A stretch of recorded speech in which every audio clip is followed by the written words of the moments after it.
ओम अज्ञानतिमिरान्धस्य ज्ञानाञ्जनशलाकया चक्षुरुन्मिलितं येन तस्मै श्रीगुरुवे नमः। नमो महावदन्याय कृष्ण प्रेम प्रदायते कृष्णाय कृष्ण चैतन्य नामने गौरत्युषे नमः। हे कृष्ण करुणा सिंधु दीनबंधो जगतपते गोपेश गोपिका कांत राधा कांत नमोस्तुते। तप्त कांचन गौरांगी राधे वृंदावनेश्वरी विश्वभानुसुते देवी प्रणमामि हरिप्रिये। तवैवास्मि ना जीवामि त्वया बिना इति विज्ञाय राधे त्वं नय मां चरणान्तिकम्। गुरवे गौरचन्द्राय राधिकायै तदालये कृष्णाय कृष्णभक्ताय तद्भक्ताय नमो नमः। वाञ्छाकल्पतरुभ्यश्च कृपा सिन्धुभ्येव च पतितानां पावनेभ्यो वैष्णवेभ्यो नमो नमः।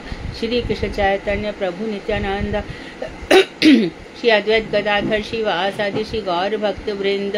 हरे कृष्ण कृष्ण कृष्ण हरे हरे, हरे राम राम राम हरे हरे। मैं सर्वप्रथम मध्य गुरुपाद में पद्म परमाराध्यतम नित्र प्रविष्टोम विष्णुपाद अष्टोत्तर शत श्रीमद भक्ति वेदांत श्री नारायण गोस्वामी महाराज। मध्य शिक्षा गुरुपाद में पद्म परमाराध्यतम नित्र प्रविष्टोम विष्णुपाद अष्टोत्तर शत श्रीमद भक्ति वेदांत श्री बामन गोसाई महाराज के अभय चरणारविंद में अनंत कोटि दंडवत प्रणाम कर उनकी ऐति कृपा की वांछा करती हूँ। मैं ग्रंथराज मणि श्रीमद भागवतक मरीचि माला हृदय रचयिता ओम विष्णुपाद सत्यनारायण श्री भक्ति विनोद ठाकुर के चरणारविंद में कोटि कोटि दंडवत प्रणाम कर उनकी ऐति कृपा की वांछा करती हूँ। मैं सभी वैष्णव के लिए यथायोग्य वंदन अभिवादन दंडवत प्रणाम करती हूँ। तो हम रस की बातें कर रहे हैं जिसमें हमने भगवान श्री कृष्ण की लीलाओं का चिंतन किया, पढ़ा और उसके बाद फिर हम वेणु गीत की चर्चा करी और वेणु गीत के बाद हम सीधे पहुंच गए रास। तो जो रास है हमने पहले भी बताया था, ये जैसे मनुष्य के शरीर में पंच प्राण होते हैं, प्राण अपान व्यान उदान समान, ऐसे श्रीमद् भागवत के पंच प्राण ये रास पंचाध्यायी है। इसमें भगवान का वेणु गीत बजता है। ये गीत वेणु गीत बज रहा है, आज भी बज रहा है। जो भजन किया है, जो भगवान का भजन किया उनको सुनाई पड़ सकता है, दूसरों को नहीं। चाहे वो मुक्ति करें, योग शास्त्र में लगे रहे, खूब बड़े भारी वैरागी हो जाए, सन्यासी हो जाए, नहीं। जिन्होंने भगवान का भजन किया है उनको प्राप्त करने के उद्देश्य से भगवान का भजन किस लिए किया है, उनकी सेवा, मुझे आपकी सेवा करनी है, इस भाव से जिसने भजन किया उनको ये उपलब्धि है। भजन हम क्यों कर रहे हैं इसका कारण भी तो पता चले। हम निर्माला कर रहे हैं, क्यों कर रहे हैं, क्या पाना चाहते हैं, तो हमारे लिए ये कॉन्सेप्ट क्लियर ही नहीं है कि हमको भजन करना क्यों है।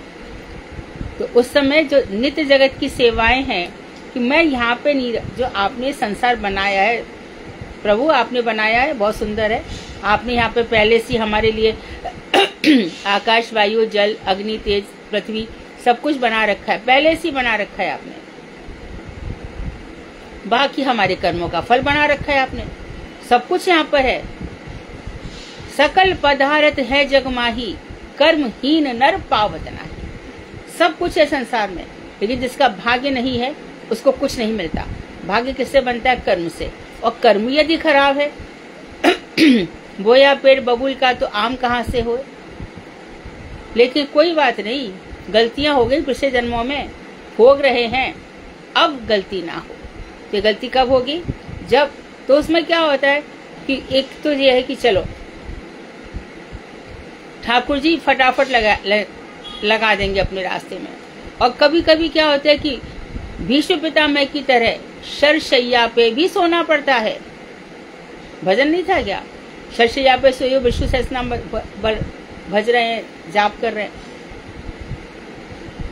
अभिमन्यु सगा भांजा सुभद्रा प्राणों से प्यारी बहन बचा नहीं सकते थे क्या?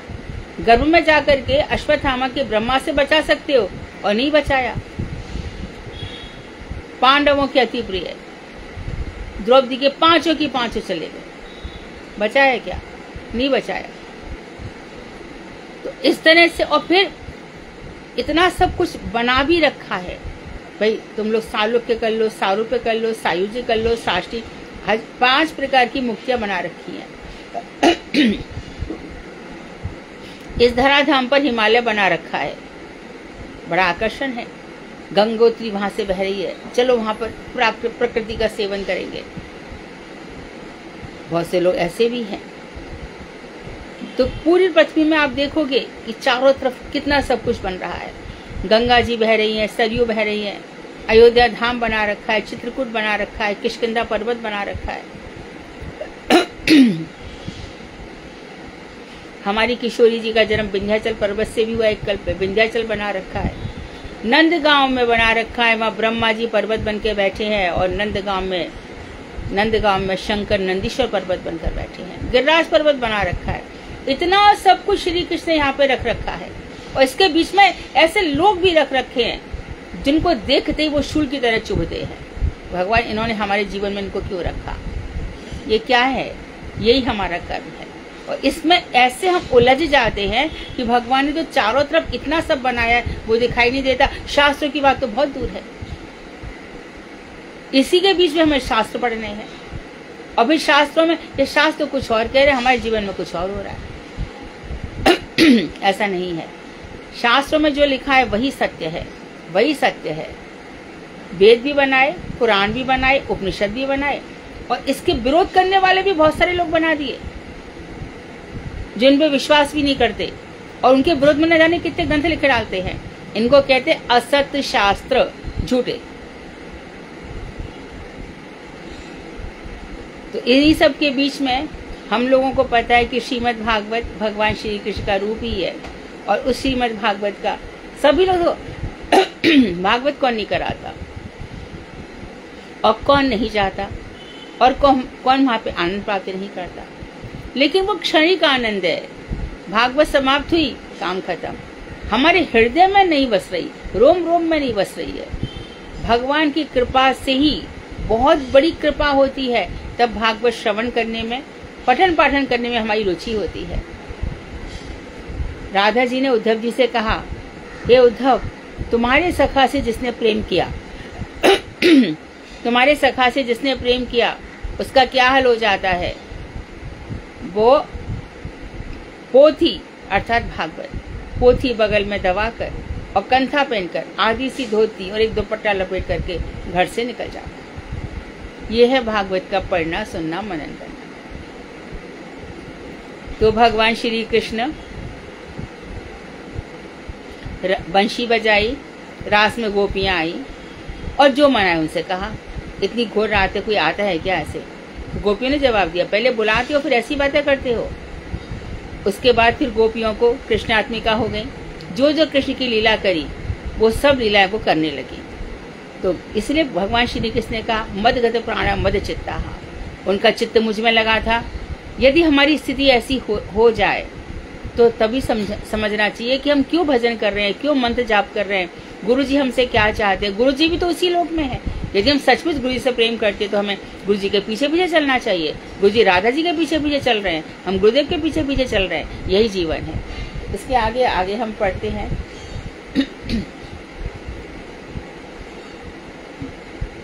श्रीमद् भागवत कौन सा पेज आना चाहिए? कौन सा पेज है आज हमारा? 36 है। 450 है दीदी, 450। 450 यहाँ से साइड पर 450 लोग नंबर 36 है। यहाँ से नीचे जाएगा, इधर से एरो जाएगा। 35 से स्टार्ट होगा दीदी, 34 तक हुआ है। 435। अच्छा, श्लोक 35 से स्टार्ट होगा। श्लोक 35 से। ये पेज नंबर कौन सा है? Page number 450। 450 यहाँ से जाना है। 450 ओके। हाँ,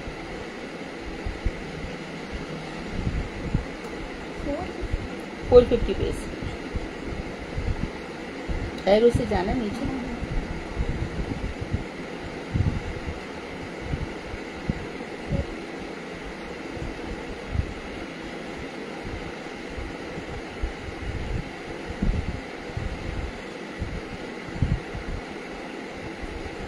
$450 में 10-28 कैसे हो सकता है? 448 पेज नंबर 448 है। कौन सा है? 450 है दीदी, 450 है दीदी। 450 है दीदी, और 30 करोड़ श्लोक हो गया अन्य राजी को। और उसके फाइव श्लोक से स्टार्ट होएगा ना, तो वो 450 पेज कन्या अहो निकालना। अभी आर्यो, ये श्लोक होगा श्लोक 35, 440 पेज 450 450 है। तो 424 है। 450 बाकी सब प्लीज म्यूट कर दीजिए। हाँ, एक मिनट।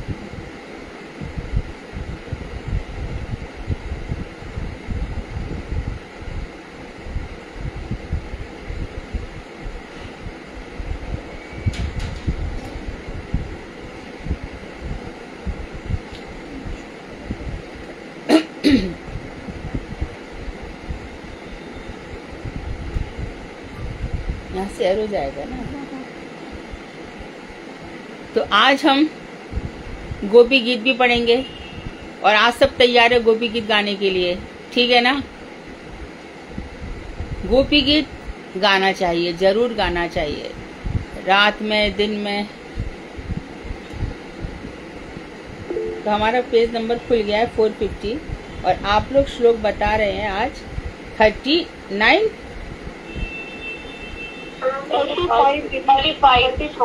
35 पे जाऊँ। अच्छा, 37 36 और ये है 35। धन्या हो अभी वाला है। अच्छा, धन्या अहो अमी आत्यो गोविंदाग्र अंग्रे अब्ज रेणवाहा। भगवान के चरणों के लिए हे सखियो, तो श्री कृष्ण के चरण कमलों की रज को प्राप्त करने के साथ ही साथ ब्रह्मा, शिव तथा रमा देवी, लक्ष्मी भी अपने अशुभ विनाश के लिए ध्यान दो। शंकर और ब्रह्मा, शंकर जी का कभी अशुभ, ब्रह्मा जी का अशुभ हो गया, अपनी बेटी सरस्वती के प्रति मोहित हो गए थे। रमा देवी भी, क्या बात है कि भगवान श्री कृष्ण उद्धव जी से कहते हैं कि जितनी मुझे अपने बक्ष पर विलास करने वाली जो शिवस रेखा के रूप में अंकित है, उस लक्ष्मी से भी ज्यादा, अपने भैया बलदेव जी से भी ज्यादा उद्धव मैं अपने भक्तों से प्रेम करता हूँ। तो रमा देवी सोचती हैं कि ऐसा मेरा क्या अशुभ हो गया, तो ये भी अपने अशुभ के विनाश के लिए भगवान के चरणों की रज सिर पर धारण करते हैं।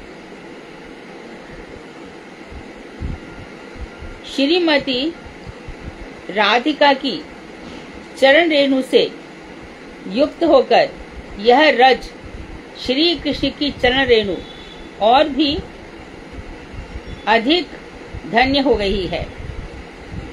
तो राधा रानी की रज से मिलकर और श्री कृष्ण के चरणों की रज, तो इसके कारण वृंदावन की रज बहुत ही धन्य हो गई है।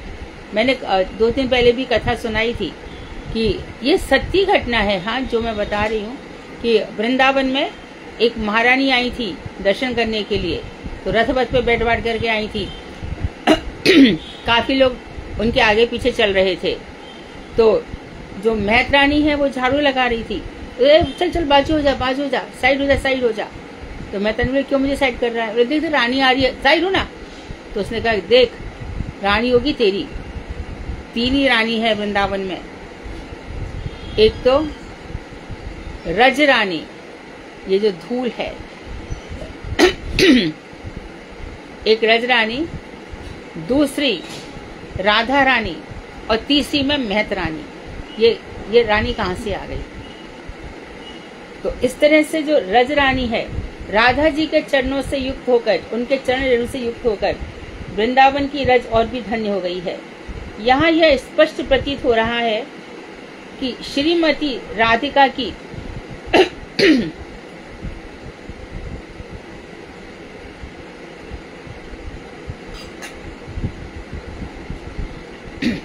राधिका की महिमा को जानने से चंद्रावली का सौभाग्य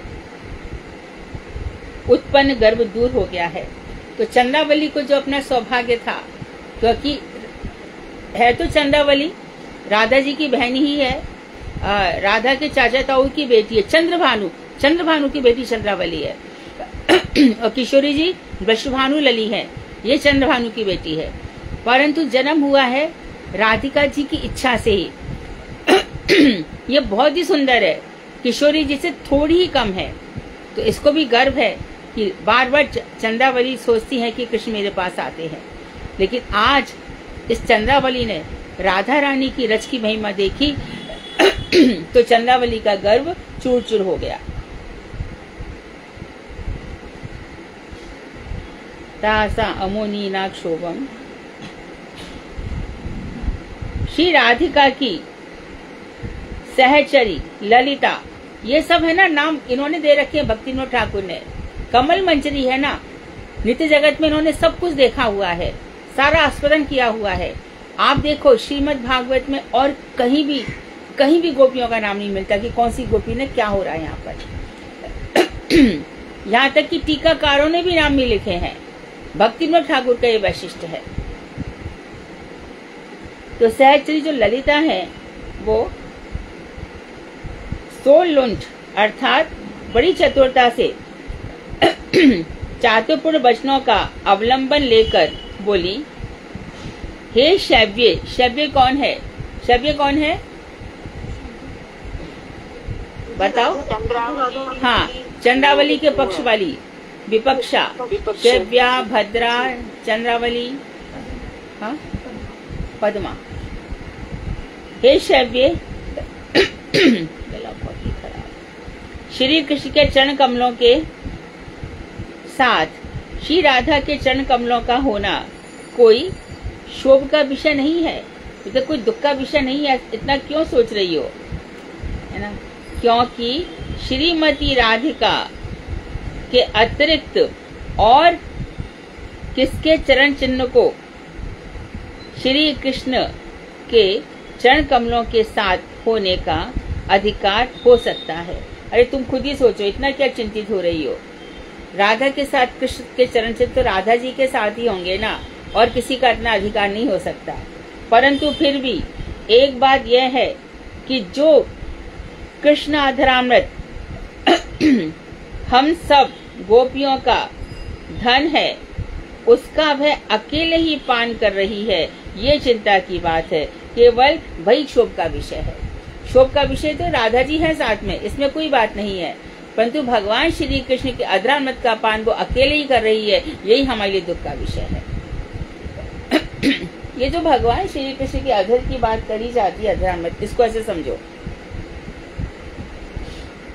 एक अमृत निकला, क्षीर सागर का मंथन हुआ, क्षीर सागर के मंथन से अमृत निकला। ये थोड़ी ऊपर की बात हो गई।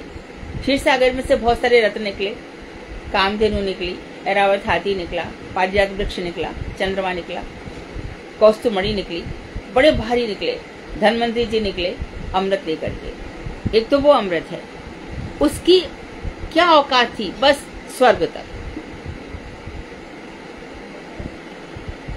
यहाँ पर यदि मिठास देखी जाती है, ऐसे गीत गोविंदकार लिख रहे हैं अपने ग्रंथ के अंत में, यहाँ पे मिठास देखी जाती है, मिश्री में मिठास है। अच्छा, द्राक्ष, अनार, किशमिश, अंगूर, इन सब से सुरा बनाई जाती है। मूर्ख व्यक्तियों को उसमें भी अमृत लगता है ना। और यहाँ पर जागतिक स्त्री पुरुष जो हैं वहां भी ऐसा देखा जाता है। लेकिन नित्य जगत में भगवान श्री कृष्ण का जो अधरार बिंद है, अधर कमल है, जो कि बिंब फल के समान है, वो बहुत ही सुंदर है और उनमें अमृत भरा पड़ा है। यूं तो भगवान श्री कृष्ण के समस्त अंग अमृत से भरे पड़े, परंतु गोपियां क्योंकि प्रेम की पराकाष्ठा पर पहुंची हुई हैं और वहां पर अति दिव्य भाव है, बहुत दिव्य भाव है उधर, जो कि शंकर पार्वती भी नहीं समझ पाते हैं, जो कि शचि इंद्र भी नहीं सोच सकते हैं, ब्रह्मा और गायत्री भी जिसका विचार नहीं कर सकते, सोच के रह जाते हैं और कहते रह जाते हैं, कदा करिष्यसि है माम कृपा कटाक्ष भाजनम। आप हमें कृपा कटाक्ष कब बनाओगी श्री राधा जी? तो श्री राधा जी भगवान श्री कृष्ण का अधरामृत पान कर रही है, मतलब क्या हुआ, उनके जो हृदय में प्रेम भरा पड़ा है उसका रसपान हमारी किशोरी जी करती हैं। यहाँ पर सब ऊपर जा करके समस्त वस्तु प्रेम बन जाती है। वहाँ प्रेम की सिंधु है, यहाँ पर प्रेम के सिंधु में लहरें लेते हैं, बड़ी बड़ी भारी उत्ताल तरंगें चलती हैं। वहाँ सब कुछ प्रेम के आधार पर है। प्रेमी महाभाव तक पहुँचाता है, प्रेमी रूढ़ अधिरूढ़ मोदन मादन भाव किंचित भाव तक पहुँचाता है। ये सब प्रेम की अवस्थाएं हैं। तो यहाँ का जो काम है वहाँ पे प्रेम बन जाता है। और प्रेम भी कैसा, सेवा, सेवा ही सेवा, किंकरी किम करोमी किम करोमी किम करोमी, मैं क्या करूं, इस प्रकार से आगे बताया। अब देखो ललिता जी उधर की बात हो गई, अब हमारी विशाखा देवी की तरफ आ जाओ। श्री विशाखा जी कहने लगी, अहो राधिका का कैसा सौभाग्य है, अब यहाँ उसके पद चिन्ह दिखाई नहीं दे रहे, अब तक तो दिख रहे थे, अब उसके चरण चिन्ह भी दिखाई नहीं दे रहे। ऐसा लगता है कि अपनी प्रेयसी श्री कृष्ण ने अपनी प्रियतमा राधा के सुकोमल पद तलों को, उनके चरण तलों को तृणांकुर के द्वारा कहीं व्यथित ना हो जाए। घास है, घास के नुकीले नुकीले हैं, तृण घास, घास के ऊपर जो अग्रभाग है उन पर किशोरी राधा कैसे चलेंगी, कहीं तृणांकुर से उनके चरण व्यथित ना हो जाएं, ऐसा देखकर प्रियतम श्री कृष्ण ने उसे अपने कंधों पर चढ़ाकर चलना प्रारंभ किया होगा, क्योंकि अब राधा के चरण चिन्ह नहीं दिख रहे हैं। यही रास की विशेषता है। देखो तो भगवान कृष्ण ने उसको, क्योंकि कृष्ण के जब कोई किसी को उठाएगा तो थोड़ा वजन ज्यादा हो जाएगा, तो कृष्ण के चरण चिन्ह दबते हुए दिखाई दे रहे थे। यह देखो अब हरि के चरण चिन्ह और अधिक गहरे दिखाई दे रहे हैं, उनकी छाप और नीचे तक दिखाई दे रही है।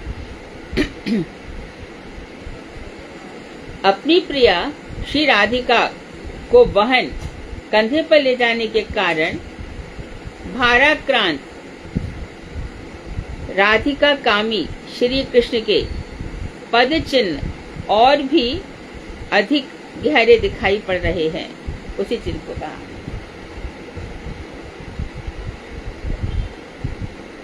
और यह देखो यहाँ पर बोले महात्मा श्री कृष्ण के द्वारा, महात्मा राधिका चरण रेणु भूषण करिया तनु अनायासे पावे गिरधारी। राधिका की चरण रेणु, इससे अपने शरीर को आभूषण बना लो। राधिका चरण रेणु भूषण करिया तनु अनायासे पावे गिरधारी। तो भगवान श्री कृष्ण अनायासी मिल जाएंगे श्री राधा की चरण रस से, क्योंकि वो स्वयं भगवान उनको वहन कर रहे हैं। तो राधा को यहाँ, और यहाँ देखो आगे बता रही है, महात्मा श्री कृष्ण के द्वारा राधा को यहाँ उतारा गया होगा, ऐसा लग रहा है। कारण कि श्री कृष्ण ने अपनी कांता, अपनी प्रियतमा के लिए पुष्प चयन करने हेतु ही उसे अपने कंधे से उतार दिया होगा। यानी कि अब हम पहुंच गए इमली तलाके पे। यहाँ पर श्रृंगार बट में भगवान श्री कृष्ण ने किशोरी जी के बाल संवारे हैं, केस सजाए हैं। और आगे देखिए, अनंग मंजरी ना, आश्चर्य रोमांच हो जाता है। भागवत में कहीं एक गोपी का नाम नहीं है, और भक्ति विनोद ठाकुर ने देखो नित्य जगत के है ना, बता दिया कौन सी मंजरी क्या बोल रही है, क्या कह रही है। अनंग मंजरी हमारे नित्यानंद ठाकुर है। नित्यानंद ठाकुर अनंग मंजरी के रूप में राधा जी की सेवा कर रहे हैं। अनंग मंजरी ने क्या कहा, अहो मेरी बहन, अनंग मंजरी राधा जी की छोटी बहन, मेरी बहन का क्या ही सौभाग्य है कि इस स्थान को देखो, यहाँ श्री कृष्ण के चरण कमलों के आगे वाले भाग, यानी कि जो पंजा वाला भाग है, आगे वाले भाग अधिक, यानी कि पंजे अधिक गड़े हुए, अधिक गहरे दिखाई दे रहे हैं। प्रियतम कृष्ण अपनी प्रिया के लिए पुष्प चयन करने हेतु पंजों के बल पर खड़े हुए होंगे। इसलिए जो पंजे दिखाई दे रहे हैं गहरे गहरे, उनको देखते देखते चली आ रही हैं, है ना। हम लोग वृंदावन में क्यों जाते हैं? कहीं ना कहीं किशोरी जी के कुछ चरण चिन्ह दिख जाए, भाव से ही सही। अब तो सब जगह अट्टालिकाएं बन गई हैं, प्राचीन चीज कहीं मिलती ही नहीं है। कहीं दूर दराज ब्रज मंडल के कहीं गांव वाव में कुछ मिल जाता है, तो कहाँ मिलता है। अब देखो, अब आगे हमारी रूप मंजरी। रूप मंजरी क्या कह रही है? देखो, इस स्थान पर कामी कृष्ण कामनी राधा के केश प्रसाद, कामनी कृष्ण ने राधा के केश सजाए हैं। ये श्रृंगार पट पर पहुंच गए, श्रृंगार पट पर पहुंची, केश सजाए हैं। इसी कार्य को साधने के लिए श्री कृष्ण श्रीमती राधिका के को निर्जन में ले आए हैं, यही कारण है। तो भगवान श्री कृष्ण राधिका जी का एक एक केश अद्भुत, अच्छा सुंदर है, कोमल है, सुकुमार है। भगवान श्री कृष्ण को लगता है इसका हर एक केश मेरे लिए ही बना है। इसलिए भगवान श्री कृष्ण जब तब राधिका जी के केशों को संवारते रहते हैं। जब उनसे उनका फूल इत्यादि नहीं बंधता, कब्री बंधन नहीं होता, तब मंजरियां या सखियां श्री कृष्ण की सहायता करती है। ये श्री कृष्ण का जो प्रेम का प्रतिदान देती है राधा जी, उसी से श्री कृष्ण मोहित रहते हैं। और जो भक्त इन सब सेवाओं को चाहता है, श्री कृष्ण उसको ये सेवा दे देते हैं। पर हमारे यहाँ चाह ही नहीं है। सोचो तो अच्छा है कि ये सब चीजें हैं, हम पढ़ेंगे तो कहीं ना कहीं हमारे मस्तिष्क में कभी ना कभी तो अंकित हो ही जाएंगी, नहीं तो रह ही जाती।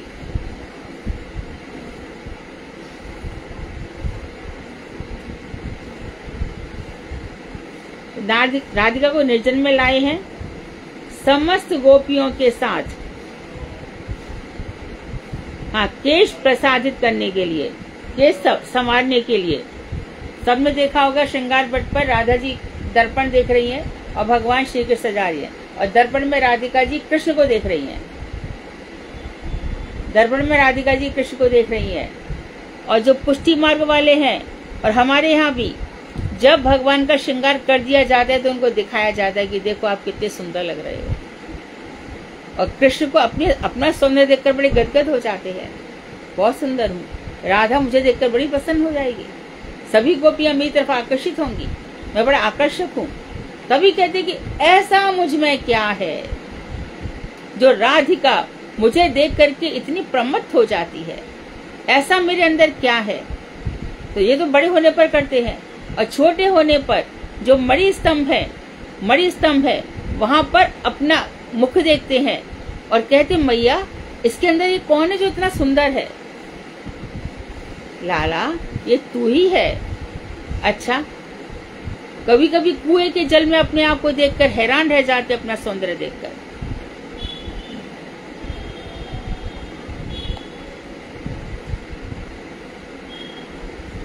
तो कृष्ण कामिनी श्री रूप मंजरी कहने लगी, देखो इस स्थान पर कामी कृष्ण ने कामिनी राधा के केश प्रसादित किए हैं, प्रमाण हो गया, होंगे नहीं अब है पर आ गए।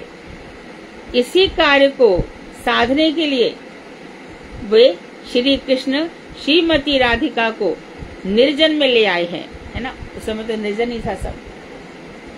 समस्त गोपियों के साथ रास मंडल में एकता समानता देखकर राधिका का जो स्वाभाविक बाम्य भाव उदित होता है, अर्थात राधा जी हमारी, देखो इसको भी समझ लो, बाम भावा है, वो रूठती ही रहती है, माननी है, माननी शिरोमणि है, और भगवान श्री कृष्ण को मनाते ही रहते हैं।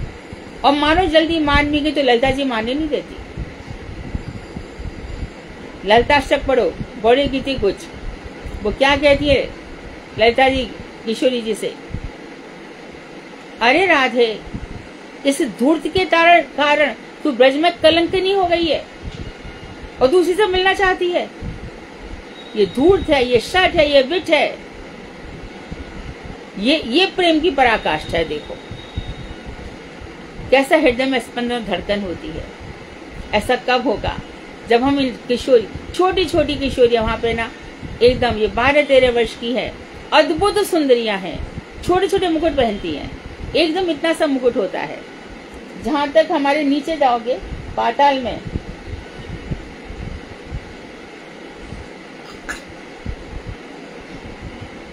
अनंत भगवान संकर्षण ने जितने भी किरीट धारण किए हैं वो भी ऐसे छोटे छोटे ही हैं, अद्भुत चमक निकलती है वहां से।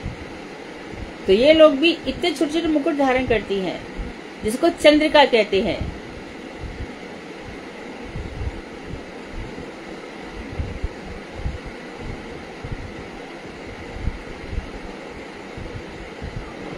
तो रास मंडल में एकता, समानता देखकर राधिका को जो स्वाभाविक वाम भाव उदित हुआ, उसी को शांत करने के लिए उसके गुथे हुए केशों में पुष्प चूड़ा लगाने के लिए वे इस स्थान पर बैठे होंगे। तो राधिका क्योंकि रूठ जाती है, तो कहा कि है ना, ये तो प्रेम की निशानियां चल रही हैं आज तक, पुष्प दे दो, है ना, किसी को फूल दे दो तो प्रसन्न हो जाता है, एक पुष्प भी दे दो। आपके पास कुछ नहीं सूझे और आपको अपना प्रेम का इजहार करना है, एक फूल दे दो। श्रद्धा है, एक पुष्प दे दो, और वो अविस्मरणीय भी हो जाता है। ये कला आई है कृष्ण के पास से। कृष्ण ने देखो ऐसा ही किया है। तो ले गए हैं, फूलों से उनको सजाया है उनके बाल, जिससे कि उनका वाम भाव शांत हो जाए। तो उन्होंने पुष्प में केश चयन किए होंगे। तो इस तरह से आत्मा राम, जिनको किसी की आवश्यकता ही नहीं है, अपनी आत्मा में रमण करने वाले। और इधर चले जाओ द्वारका में, आप पढ़ो श्रीमद् भागवत उठा करके। सुबह ही सुबह जब ब्राह्म मुहूर्त होता है, पक्षी कल्लप करने लगते हैं, तो उस समय द्वारका की महिषियां सोचती हैं ये सुबह होती ही क्यों है। जो कृष्ण आज हमारे पास हमारे पर्यंक पर लेटे हैं, यहां से चले जाएंगे। 16,108 रानियां ऐसी सोचती हैं। और सुबह को भुवन भास्कर भगवान सूर्य को उनको ताड़ित करती हैं, तो इतनी जल्दी क्यों उदित हो गया? अभी तो सोए थे गलबहियां डालकर, और अभी उठ जाएंगे। तो इस तरह से भगवान श्री कृष्ण को इतनी भी जितनी भी पट्ट महिषियां हैं, द्वारका की महिषियां हैं, एक भी कृष्ण के चित्त को आकर्षित नहीं कर सकी। भी मचितुम ना शेकु, भागवत कहती है। उनके उद्दाम हाव भाव कोई भी उनको, ऐसे भगवान श्री कृष्ण आत्मा राम है। उठ करके क्या करते हैं श्री कृष्ण? सबसे पहला काम करते हैं, नर नारायण के रूप में तो बैठे ही हैं बद्रीनाथ में, और यहाँ भी वो अपना चिंतन खुद करते हैं। भगवान आत्मा राम, उनको किसी की जरूरत नहीं है, आपका काम है। परंतु क्या कहते हैं कि वेदों के जो मंत्र हैं, तुम लोग जोर जोर से बोलकर मेरे को प्रसन्न करने का प्रयास करते हो। नहीं, ये जो गोप बालाएं हैं, ये तिरछी तिरछी निगाहों से जो मुझे देखती है, मैं प्रेम में सब कुछ हार देता हूँ। तो गोपी कब बनते हैं? गोपी कब बनते? गर्ग संगीता उठाओ, हजारों करोड़ों जाने कितने जन्म लग जाएंगे। तो क्या इतने जन्म क्या संसारी काम के लिए है? ये शंकर जी के ऐसी के लिए भजन कर रहे हैं? ब्रह्मा जी का क्या इसीलिए ही है? इसकी दिव्यता का अनुभव करो, तब तुम जो मंत्र जप रहे हो ना, उनकी दिव्यता समझोगे। ये मंत्र इस शरीर से भज हम जरूर रहे हैं, लेकिन ये चिन्मयता देते हैं हमारे शरीर को।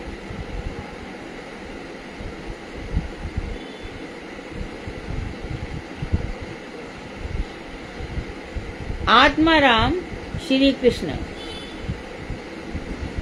ना पारे हम चलितुम नैह माम यत्र ते मनाहा।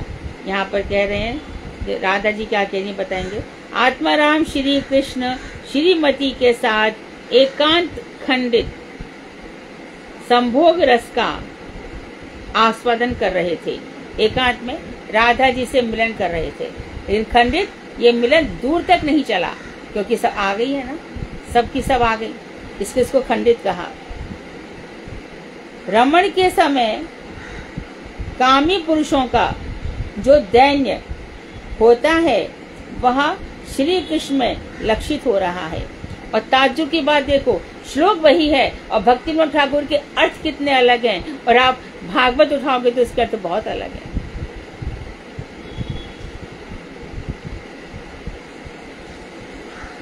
तो इस समय कामी पुरुष में जो दैन्य होता है, स्त्री के आगे झुक जाता है, आज भगवान श्री कृष्ण में वही लीला दिखाई दे रही है।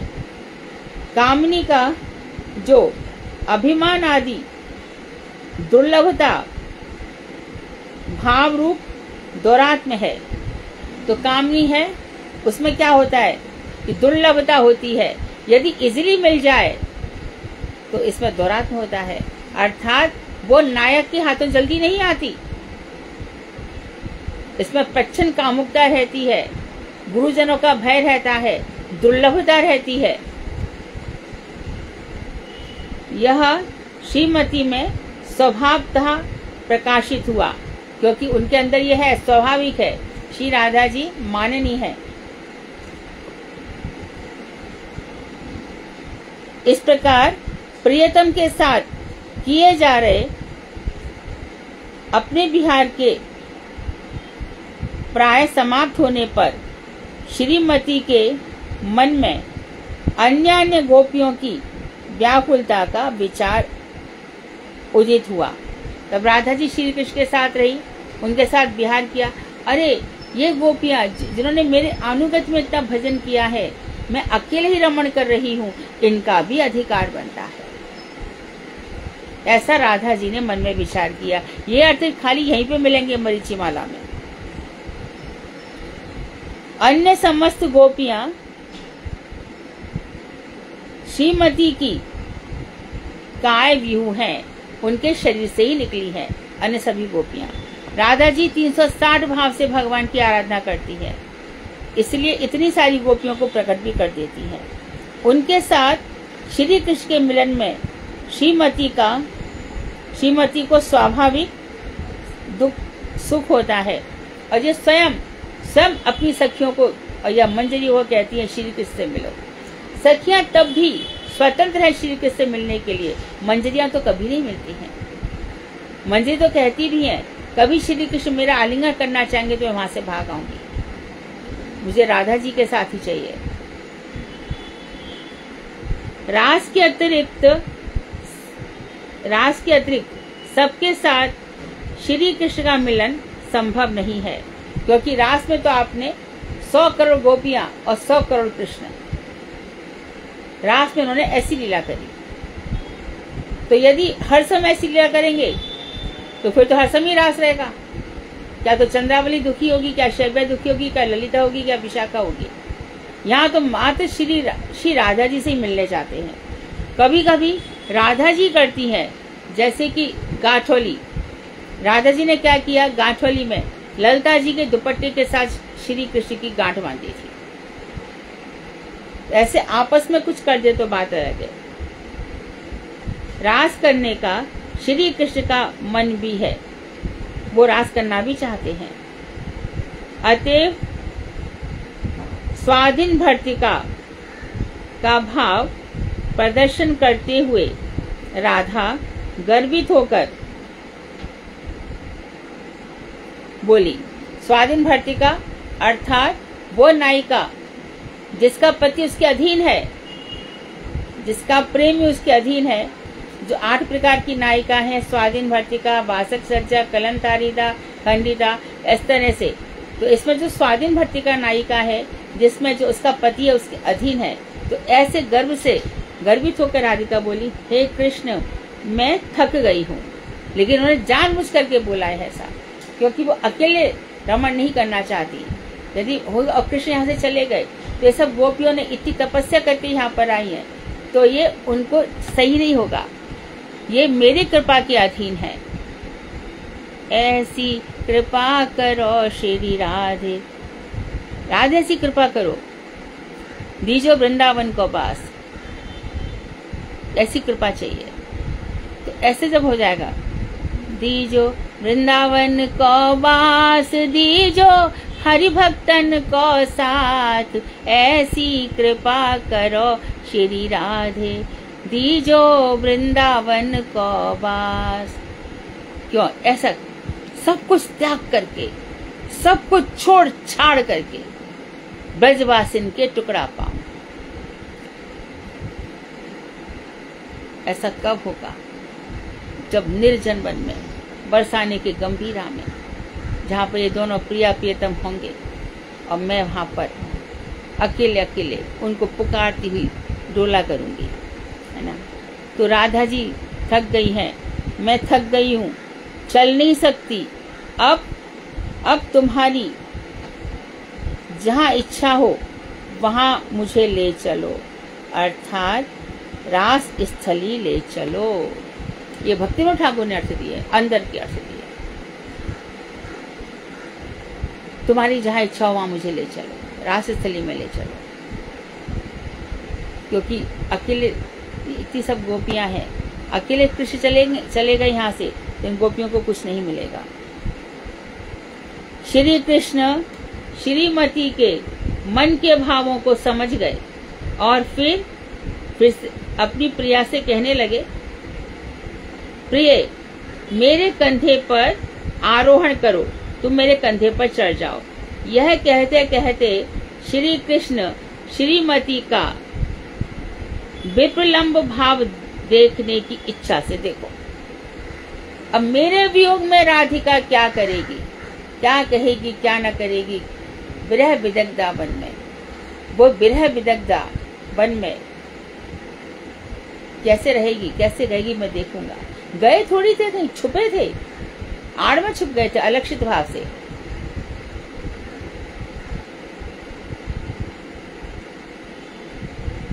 तो तुम मेरे कंधे पर चढ़ जाओ।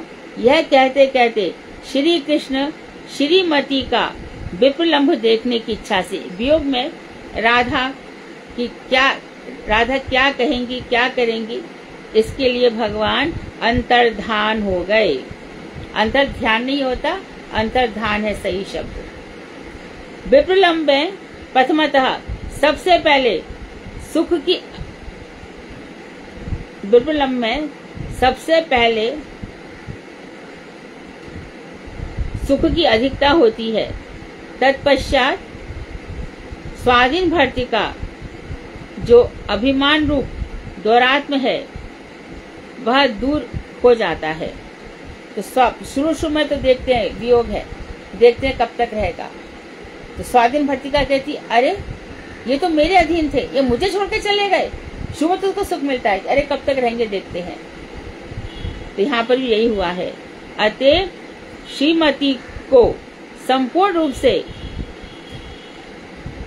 रास सुख देने के लिए, संपूर्ण रूप से रास सुख देने के लिए श्री कृष्ण की ऐसी रस भंगिमा है, जानबूझ करके किया है कि जब वियोग के बाद मिलेंगे तो और कितना अधिक सुख होगा। संयोग, वियोग और उसके बाद जो फिर संयोग है वही वास्तविक सुख है। श्री कृष्ण के अंतर्धान होने पर उनके विरह में श्रीमती विलाप करने कहने लगी, हा नाथ, हा रमण, प्रेष्ठ, क्वासी क्वासी महाभुज। ये सबको, हम सबका ये फेवरेट होना चाहिए, भजन करते उठते बैठते।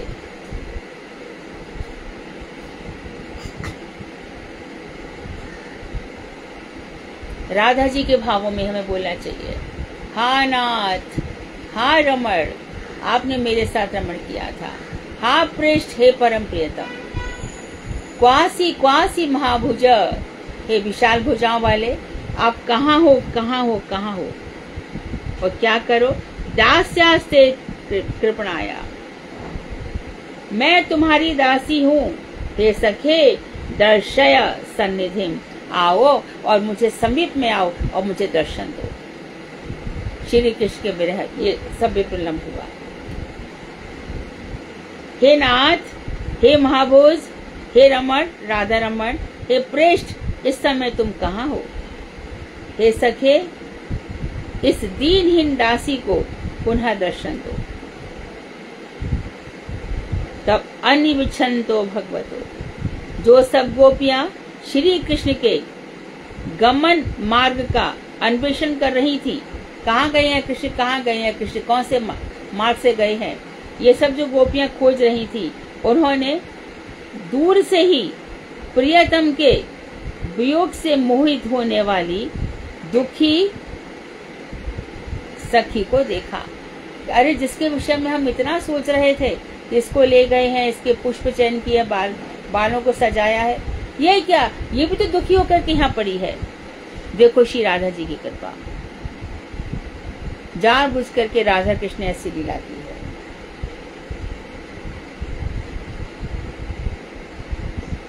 तो पुनः पुलिन आगत्य, अब इन्होंने क्या किया, देखो पुलिन में आ गई। उस समय सब मिलकर कालिंदी यमुना के कुलिन में किनारे पर पुनः आ गई, सब एक साथ मिल गई। गोपी गीत एक साथ बैठ करके गाया है। सब यमुना नदी के किनारे पर आ गई और केवल श्री कृष्ण की ही भावना में डूबकर उनके आगमन की प्रतीक्षा करने लगी और इसी आशा से एक स्वर में श्री कृष्ण के गुणों का गान करने लगी। एक स्वर में गोपियों के द्वारा गाया गया यह गीत रास गीत अथवा गोपी गीत के नाम से प्रसिद्ध है, जिसका श्रीमद् भागवत के 10:31 1 से 19 श्लोक में वर्णन है। तो अर्थात इन्होंने पूरे की पूरे 19 श्लोक ले लिए हैं। तो हमारा आज गोपी गीत शुरू होगा, गाओ मेरे साथ। जयति तेधिका जन्मना ब्रज शयत इंदिरा शाश्वत ही दैत दृश्यता। आप सब बोलिए, लेकिन दीदी को बोलने दीजिए प्लीज। आप सब अपना स्पीकर ऑफ करके बोलिए, दीदी को सुनिए और साथ साथ बोल सकते हैं आप। दैत दृश्यता दीक्षुतावका त्वयि धृता सवा त्वां विचिन्वते। गोपियां कहने लगी, हे दैत, हे प्राण प्रियतम, तुम्हारे जन्म के द्वारा यह ब्रज जय युक्त हो गया है। आज ब्रज की जय जयकार हो रही है कि तुमने यहाँ पे जन्म लिया। हमारे ब्रज के जो रसिक भक्त है ना, वो तो कभी कभी कहते हैं कि कृष्ण तुम धन्य हो गए हो जो ब्रज में तुमने जन्म लिया। तभी तो इंदिरा अर्थात लक्ष्मी अपने धाम बैकुंठ को छोड़ करके इस ब्रज का आश्रय कर रही है, यहाँ पर आकर के रह रही हैं।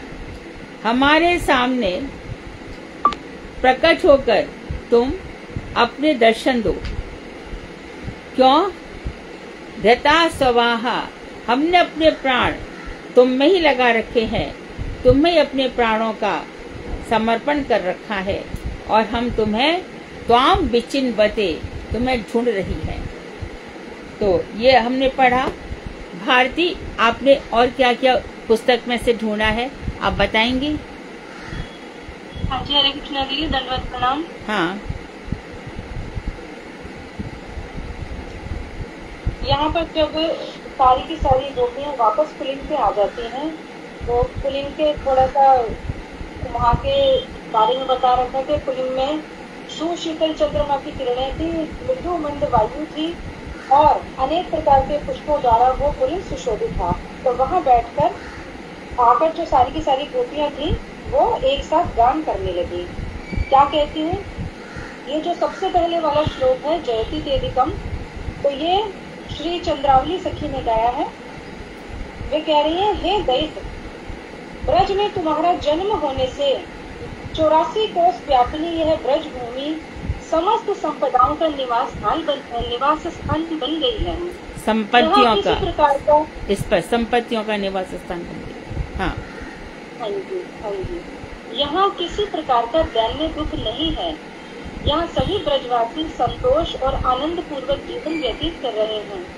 इस ब्रजभूमि की समृद्धि देखकर ऐसा प्रतीत होता है कि समस्त संपदाओं की अधिष्ठात्री देवी इंदिरा अर्थात लक्ष्मी देवी इस ब्रज भूमि को अलंकृत कर यहाँ नित्य निवास करते हुए इस ब्रज भूमि की सेवा कर रही हैं।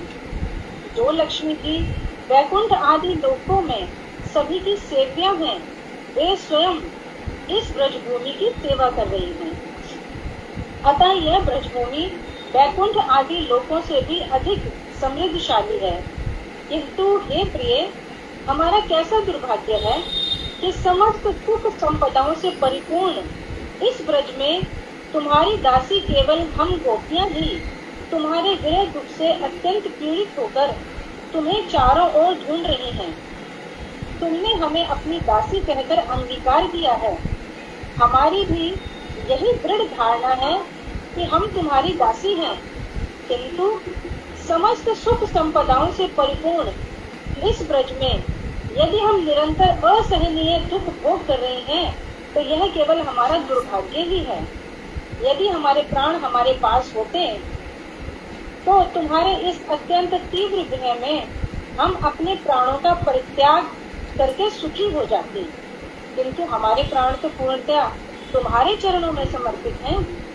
इसी कारण से हमने अब तक जीवन धारण कर रखा है। हम तुम्हें चारों ओर इधर उधर ढूंढ रही हैं और दुख से कातर हो रही हैं। अतः अब तो हमें दर्शन दो। हरे कृष्णा दीदी। ठीक है। वांछा कल्पतरुभ्यश्च कृपा सिन्धुभ्येव च पतितानां पावनेभ्यो वैष्णवेभ्यो।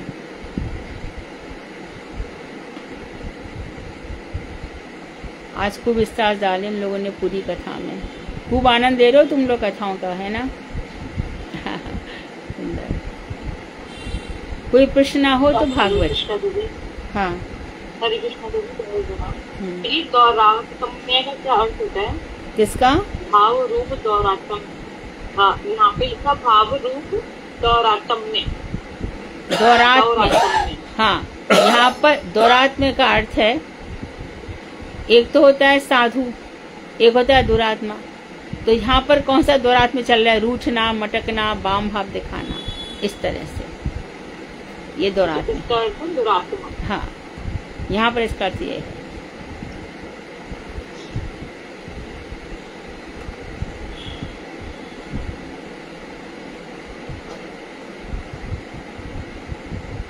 कोई और प्रश्न नहीं है ना? तो आज हमने हाँ ये प्रश्न है। हाँ, जैसे गोपी राधा जी थी, वो भगवान ने उनको प्रकट किया था अपने से, अपना उनका अंग से ही। वो उनकी स्वक्रिया ही हुई ना, उनकी ये परिक्रिया तो नहीं हुई। देखो हम सभी सुनो, हम सभी भगवान से प्रकट हैं, सभी। ममी वांशो जीव लोके जीव भूता सनातना। जीव मेरा ही अंश है, सब कुछ है। अब राधा जी को उन्होंने इरादरी शक्ति के रूप में प्रकट किया है, जो श्री कृष्ण को आनंद है। लेकिन आनंद उनको कैसे दे रही है? परकिया रस के साथ। स्वकीय रस से आनंद दे रही है रुक्मणी जी। राधा जी उन्हीं की है। रुक्मणी कहती है कि मैं तदीय हूँ, मैं कृष्ण की हूँ, कृष्ण मेरे पति हैं, उनको मेरी रक्षा करनी चाहिए। और राधा जी के अंदर मदीय भाव है, कृष्ण मेरे हैं, मैं उनको संवारूंगी। इतना अंतर है। हम सब भी उनके ही हैं, सभी विभिन्न आशय पर उनके ही हैं। सब कुछ श्री कृष्ण का ही है। वो दोनों तरह से होगी ना, जो बाकी गोपियां थी वो भी उनका काया भी थी, तो हाँ, परिक्रिया भी होगी और स्वीक्रिया भी होगी। हाँ, दोनों तरह से है सब उनके ही, लेकिन आनंद प्रदान करने के लिए परिक्रिया भाव ग्रहण किया है, वो भी योग माया के द्वारा। कृष्ण जी ने परिक्रिया भाव दीदी ये भी होगा कि जैसे उनका विवाह हुआ था दीदी अभिमन्यु से, तो इनका दूसरी जगह विवाह हुआ था, तो दीदी परिक्रिया ऐसे भी हो सकता है। अभिमन्यु से विवाह हुआ, परंतु दीदी परकिया उसी को कहते हैं ना कि जो मतलब दूसरे मतलब एक दूसरा पति हो उनका और तब मतलब भगवान से वो मतलब प्रेम करती है। हाँ तो दीदी उनका भी विवाह हुआ था ना राधा जी का दीदी। हाँ हाँ हाँ इसलिए दीदी वो परकिया कहलाई ना दीदी। हाँ बिल्कुल बिल्कुल। वैसे तो दीदी जिस टाइम ब्रह्म होंगी लीला हुई थी ब्रह्मा जी की, तो उस टाइम सभी ग्वाल बालों का भी भगवान ने धारण कर रखा था। तो उस टाइम सबका जो उन्होंने लगन करवाया था तो हाँ। सारे ग्वाल बाल कृष्ण के ही थे सारे, तो उस हिसाब से भी सारी उनकी अब 26 स्मृतियाँ ही हुई। परिकिया तो फिर कभी भी नहीं हुई। हाँ कृष्ण ने समस्त रूप धारण कर रखे थे और गर्गाचार्य जी ने कहा था अच्छा समय है सब अपनी बेटियों का विवाह कर दो। कभी भी सब सभी का हुई ना, उनकी परिकिया तो कभी भी नहीं हुई।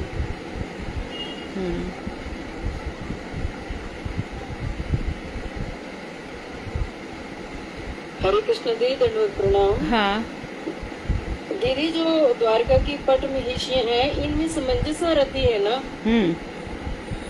और परकिया रस में इनमें समर्था रति। हाँ और कुब्जा में साधारणी रति, 3 रतियां हैं। जी धन्यवाद।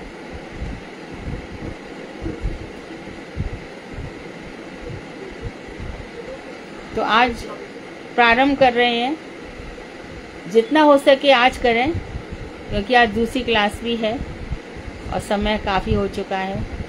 थोड़ा बहुत करें 5-10 मिनट।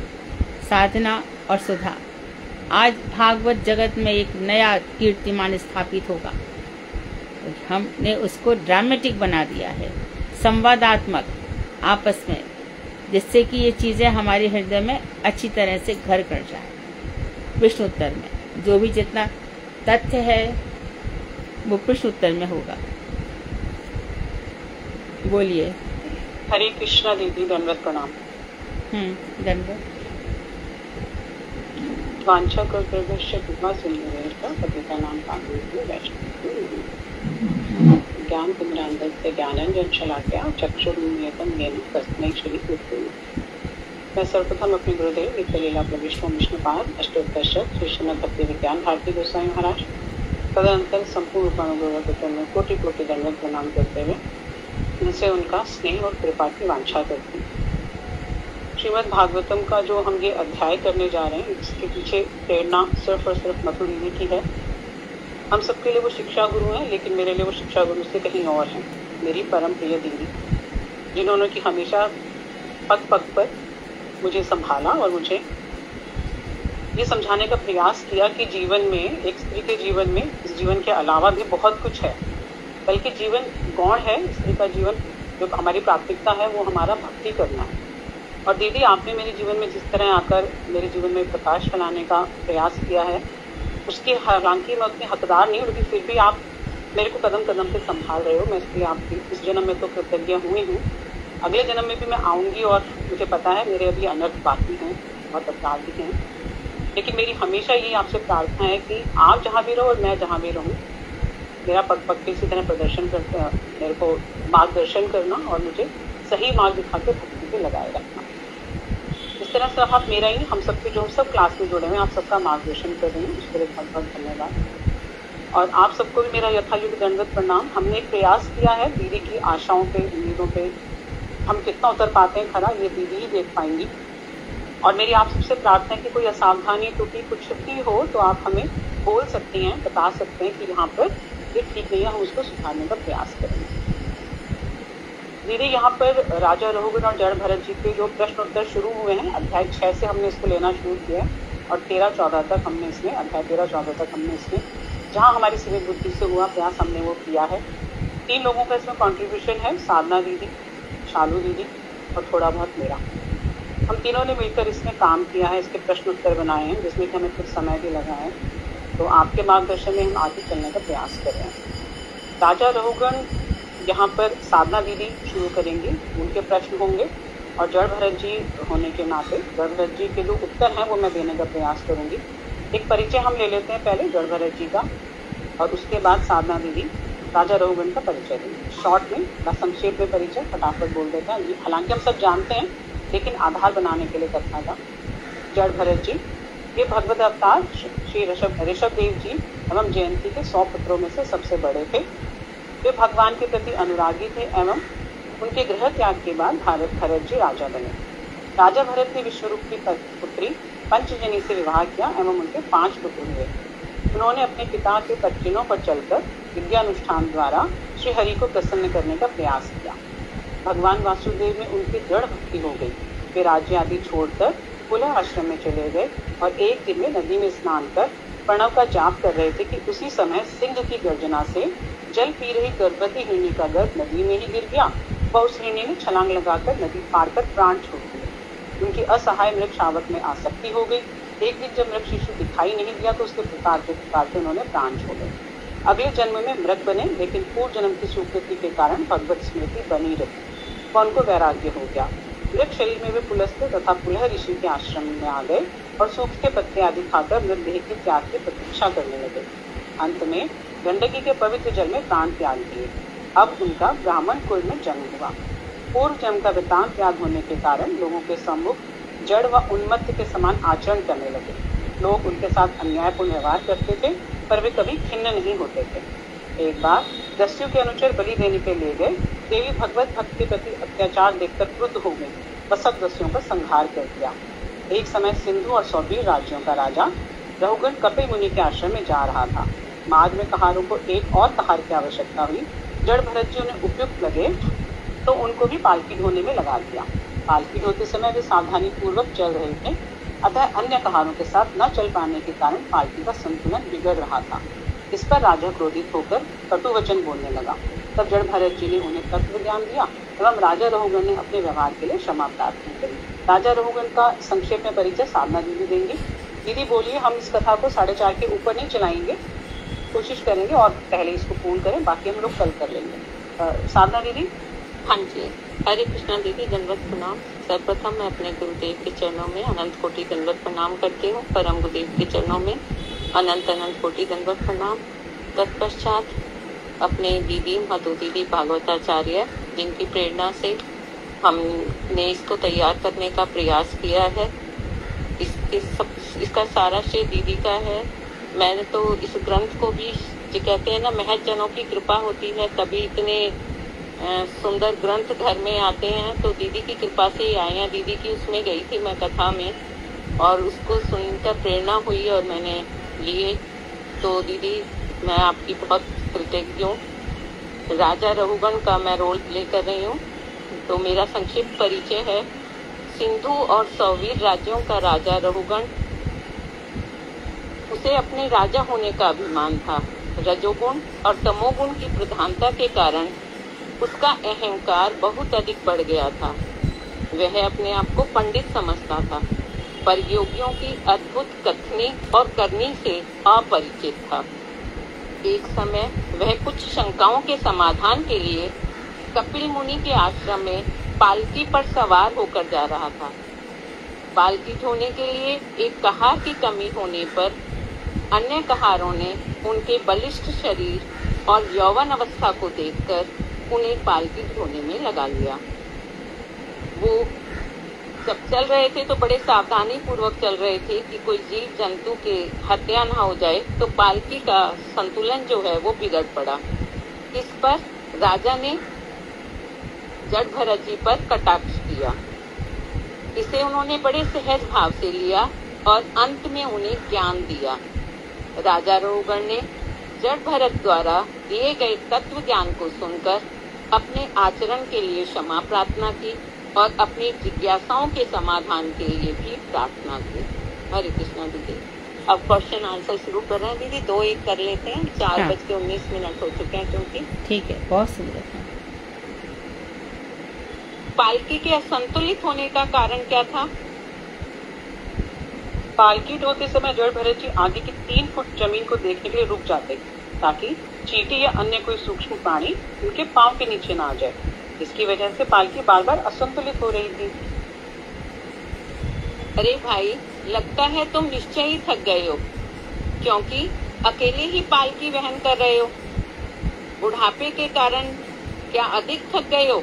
कटाक्ष ये उन पर व्यंग कस रहे हैं, क्योंकि थे तो वो हट्टे कट्टे, लेकिन राजा रहुगण उन पर व्यंग कस रहे हैं।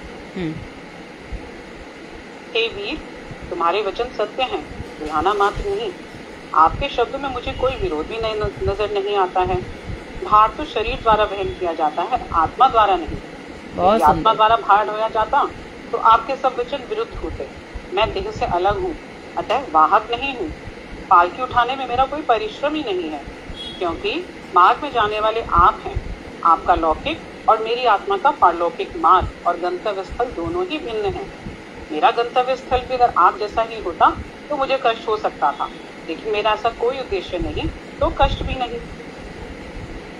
इसको फिर से, इसको प्रश्न को फिर से रिपीट कर दो साधना। जी दीदी। अरे भाई, तुम निश्चय ही थक गए हो, क्योंकि अकेले ही पालकी वहन कर रहे हो, जबकि 4 जन है और तुम दिखा ऐसा रहे हो कि अकेले ही वहन कर रहे हो। जो तुम इस तरह से चल रहे हो आगे आगे, ठीक से चल नहीं रहे हो, इसका मतलब तो वाह, तुम अकेले चल रहे हो ना, थक गए हो ना, या टोन कस रहे हो इसके ऊपर। हाँ, तो ये के कारण क्या अधिक थक गए हो? हाँ, तो सुधा ने जो उत्तर बोलने और ये जो प्रश्न कर रही है, हमने पिछले दिनों में देखा कि एक अध्याय में प्रश्न है और दूसरे अध्याय में उत्तर है। पर इन लोगों ने इस तरह से कोऑर्डिनेट किया है कि क्या रघुगण ने कहा और क्या हमारे भरत जी ने उत्तर दिया।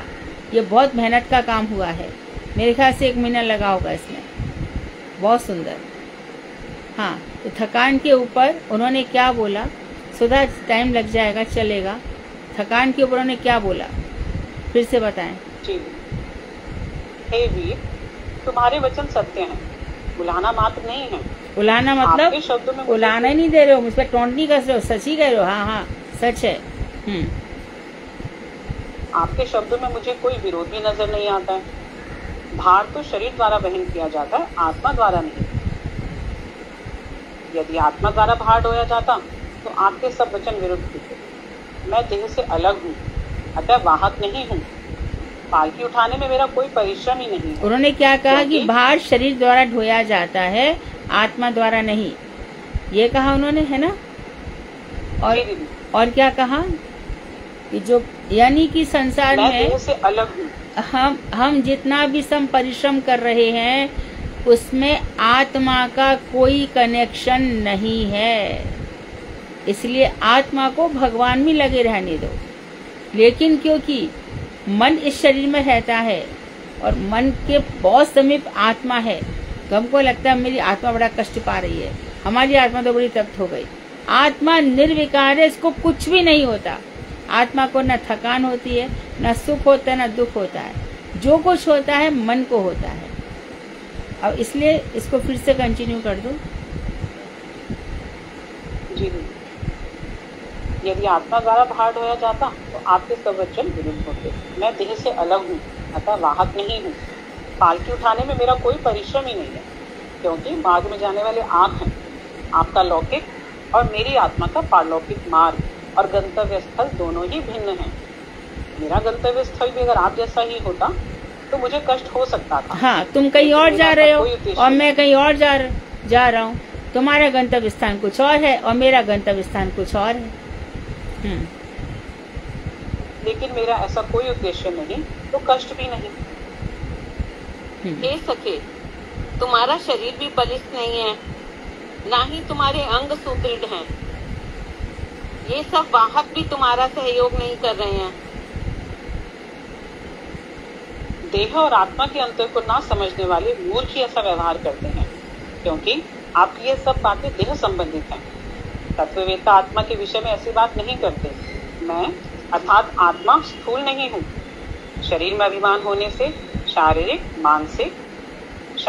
मानसिक पीड़ा, भूख, प्यास, व्याधि, भय, कलह, विषय भोग वासनाएं, जरा, निद्रा, क्रोध, देहात्म बुद्धि, शोक, मोह आदि देहाभिमान के कारण सब उत्पन्न होते हैं। लेकिन मैं देहाभिमान से सर्वथा अलग हूँ। फलतः मुझ में इस प्रकार से स्थूलता, तृष्णा इत्यादि कुछ भी नहीं है। तुम जो कह रहे हो, ना तो मेरे अंदर स्थूलता है, मोटापा है, ना मैं पतला हूँ। तुम मुझे जो शरीर को बार बार टोक रहे हो, मैं इन सब शरीर की संबंधी चीजों को मानता ही नहीं हूँ। और क्या क्या बताया और बोलो सुधा, पिछला जो तुमने बोला उसको फिर से बोलो। हाँ जी, शरीर में अभिमान होने से शारीरिक मानसिक पीड़ा, भूख, प्यास, व्याधि, भय, ये सब कलह, लगते हैं शरीर में अभिमान हो तो। और वही शरीर में अभिमान परीक्षित को नहीं था, तो ना उनको भूख लगी ना प्यास लगी। और राजा तू सोच रहा है कि ये मेरे कहार हैं, ये मुझे ले जा रहे हैं, तू समझता है कि हम तेरे को ढो रहे हैं। अरे कोई यहाँ कोई किसी को नहीं ढोता है, ये सब शरीर का है। निद्रा, क्रोध, देहात्म बुद्धि, शोक, मोह सब देहाभिमान के कारण उत्पन्न होते हैं। मैं देहाभिमान से सर्वथा अलग हूँ, फलतः मुझ में इस प्रकार से स्थूलता, कृष्णता इत्यादि कुछ भी नहीं है। तो आज विराम लेंगे और कल 4:30 होने वाले हैं। हाँ, कल इसको कंटिन्यू करेंगे। एक बहुत सुंदर चल रहा है, बहुत सुंदर, धन्यवाद दीदी, बहुत सुंदर। और तुम लोगों को भगवान कृपा दे कि तुम लोग स्वयं जो बोल रहे हो, तो आपकी कृपा जानती हूँ मैं तो, और किसी की कृपा तो बाद में, पहले आपकी दीदी बस। तुम लोग जो बोल रहे हो, हमारे सामने कोई नहीं है आपके अलावा, हम किसी को ना देखते ना जानते। हमने सुना है राधा कृष्ण को, लेकिन कभी देखा ही नहीं, अनुभव ही नहीं किया, तो हमारे लिए आप सब कुछ हो। तुम लोग जो बोल रहे हो वो तुम्हारे हृदय में भी उतरे। समझो कि शरीर क्या है, मन क्या है, आत्मा क्या है। तो जो कुछ थकान इत्यादि हो रही है, मन फील करता है, आत्मा थकती नहीं है। करोड़ों बार हम जन्म ले रहे हैं, मर रहे हैं, आत्मा नहीं थकती, ये हमेशा शाश्वत रहती है। हाँ ठीक है, बहुत सुंदर, बहुत सुंदर प्रेजेंटेशन। आपका कोई क्वेश्चन है क्या? दीदी मैं दीदी आज कीर्तन करूँ दीदी? आज कौन बोल रहा है? कीर्तन होगा दीदी? दीदी मैं अनीता त्यागी।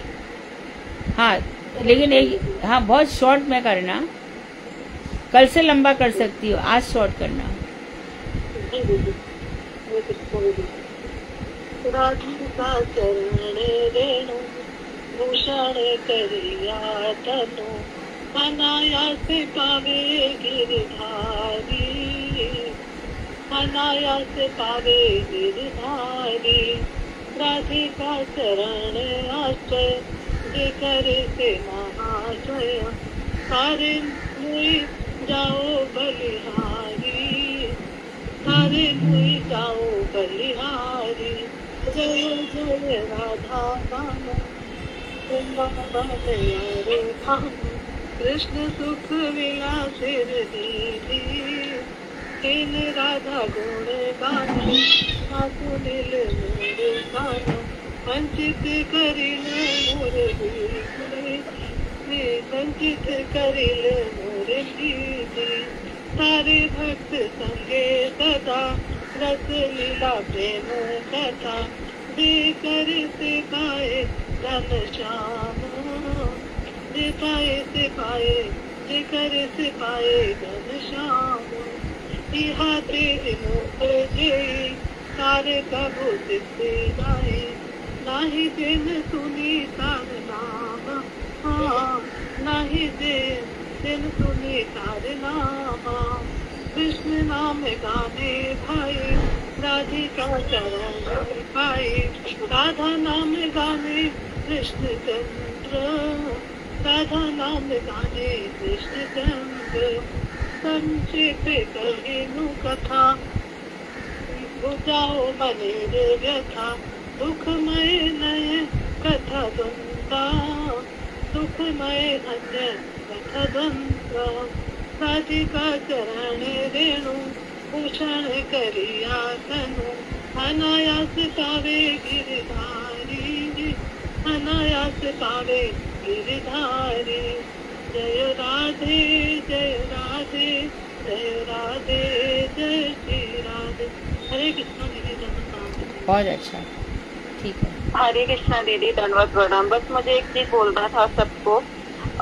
एक सूचना है कि दीदी का 28 तारीख को आविर्भाव है, याद है या नहीं? मैं इसलिए बोलना चाह रही थी कि आप लोग को जो भी कुछ करना है अगर कर सकते हो तो। हाँ यही ठीक है, तो हम करते हैं कुछ। अगर कोई अच्छा प्रोग्राम करना चाहता है तो आप बता सकते हो, हम लोग सारे इकट्ठे हो जाएंगे।